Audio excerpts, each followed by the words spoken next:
Okay, here's some first class stupid BS, and I get this once in a while. Anyway, everybody directed me to this article, and it says lens compression doesn't exist.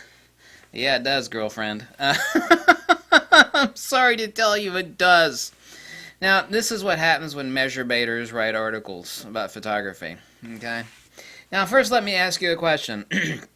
Let's say we got 100 miles here, and then we have another 100 miles here. What's the difference? Well, they're both 100 miles. There's absolutely no difference. Yeah, well, you're going to walk that 100 miles, and over here you're going to drive 100 miles. Well, it's still 100 miles. Yeah, but if you walk 100 miles, your ass is going to be wore the hell out.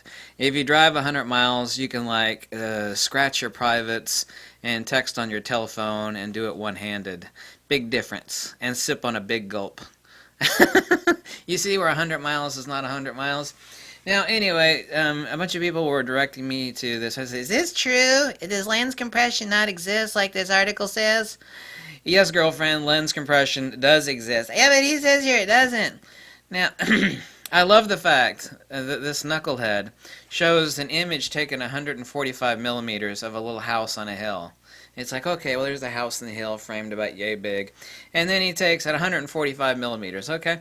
Then the same shot, no distance change, with a 16 millimeter. And now, instead of the house being about yay big in the frame, it is about yay big.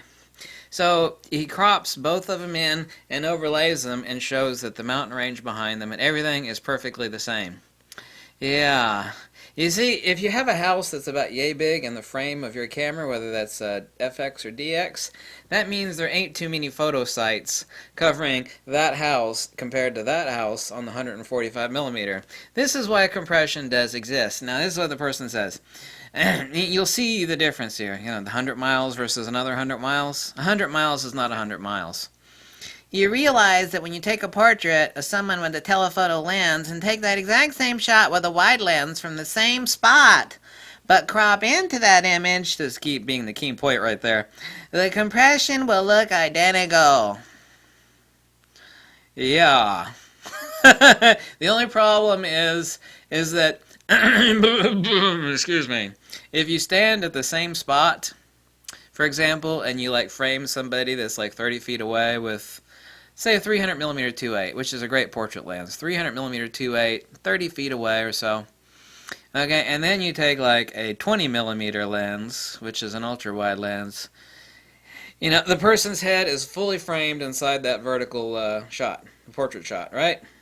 But on the 20 millimeter, their head is about, actually with the 20 millimeter, compared to a 300, their head would be like that.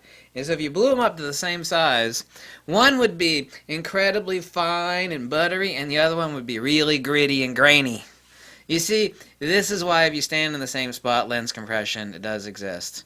Now, if you frame them both the same, take a picture of somebody with a 300 millimeter 2.8 and frame them, okay, their face looks a certain way. All you have to do is just type in lens compression on a Google search. I will actually give you some links below, so I want you to take a look at the links below. It's very evident. Now, obviously, the person in the links below, the photographer, is moving from the subject, but they're framing the subject the same, okay? They're taking a shot at 28 millimeters, they're moving back, framing the face the same at, say, 100 millimeters. They're stepping back, they're framing the person the same at, say, 300 millimeters. You'll notice, if they frame the person the same, the background and the actual face does this number, okay? 23 millimeters, 50 millimeters, 100 millimeters, 200 millimeters. Lens compression does it. In this same article, entitled, Lens Compression Does Not Exist, 3/4 of the way down he writes, compression is a real thing. The title of the article is Lens Compression Doesn't Exist, and then further down in the article he goes, compression is a real thing, but it really doesn't have anything to do with the lens. It has everything to do with the distance from the... Yeah, you see, the problem with that is there's a huge difference between walking 100 miles and driving 100 miles, okay? Nobody is going to go okay, I just took a picture of this person framed with 300 millimeter. Now I'm going to stick on my 20 millimeter. I'm not going to move, but I'm going to frame them the same, and they're going to appear about yay big on the digital negative on my raw file. And then when I blow it up to the same size as the 300 millimeter, it'll look really gritty and grainy. No, those two are not the same. Therefore, lens compression does exist. Therefore, there's a huge difference between driving 100 miles and walking 100 miles. Well, they're both 100 miles, I don't know what you're bitching about. It doesn't matter if you travel 100 miles walking or you travel... No, there's a difference. It's called a substantial qualitative difference. This is what measure baiters... This is the mentality of a measure baiter. Okay?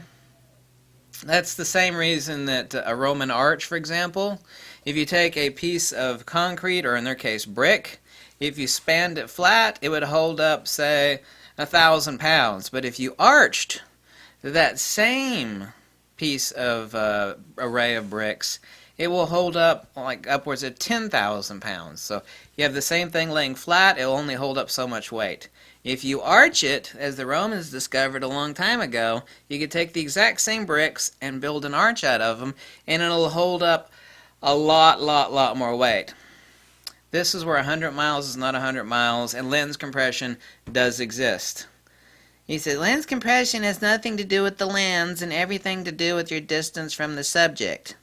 Yeah, and if you are like really far away and you want to crop into that, you have destroyed the photograph. The photograph is destroyed because now you've taken a picture of somebody where they're like way right in here in the negative, okay? And then you crop that out and you blew it up to the same size as if you had framed the person with X focal length of lens. Now the image is destroyed because you've taken this tiny little negative and you've gone wham!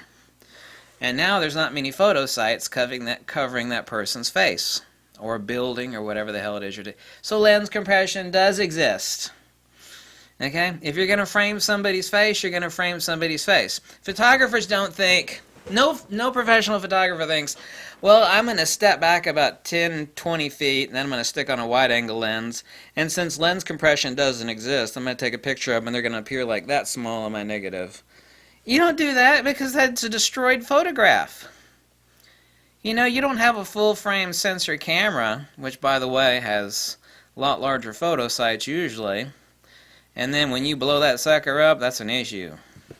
If you're going to crop the hell out of someone out of a full-frame sensor, nobody does that. There's no photographer works that way. Not one, at least not one with 5 brain cells.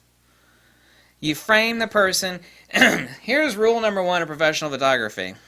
If you throw on a 300mm lens and you want to take a headshot, you frame the person in a headshot. If you throw on a 20mm lens and you're going to take a portrait shot for effect, for whatever sort of freaky-deaky effect you want, you're going to frame that person in the shot.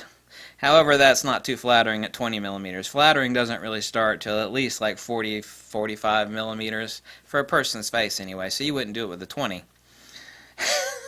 You frame the person's face the whole time, from 45mm to 400mm. You frame that person in your DX sensor or your full frame sensor. And when you do that, their face goes from this, wide angle, telephoto. Lens compression does exist. They give examples that it's the same if you keep your distance the same. But no photographer on earth does that. That is why lens compression does exist. Okay? We know that if you crop the piss between his example is 145mm versus 16mm. I mean, his example, the house that he's actually cropping in is that damn small as compared to that. You can't do that. You can't take a 16mm shot. It's like, well, I'm going to crop out this little bitty part of the negative right here. No! So yes, lens compression does exist. But then you have the measure baiters that don't think logically. They only think in terms of numbers. Well, 100 miles is 100 miles. No, it's not. 100 miles is not 100 miles if you're walking it here and you're driving it there, girlfriend. This is where measure baiters come into photography and they mind screw everybody. Well, if lens compression doesn't exist. Yes, it does. Because if you're going to frame somebody's face, then you're going to get a radically different result with a 300mm as opposed to a 100mm versus a 50mm versus an 80mm. If you're going to frame the person, I know you got to change distance, but you're going for the effect. Okay? Like you want to have like the moon appear gigantic behind someone's shoulder, which is a common thing for professional photography to do when it's low on the horizon or you get down and you frame. You know, what do you do? Well, I'm going to whip out the 300 millimeter f2.28. I'm going to step back a few dozen yards, and I'm going to make the moon look gigantic behind someone's head or shoulders. It's going to make for a beautiful portrait shot. You know, sorry. Sorry to the guy that wrote this article, but lens compression does exist. You see, people like this just confuse people. You know, it's okay to know the facts. There's nothing wrong with knowing the facts. I think I made my point clear. Jesus Christ, wish people stop writing articles like this. Lens compression doesn't exist. Yeah, it does. Sorry about that.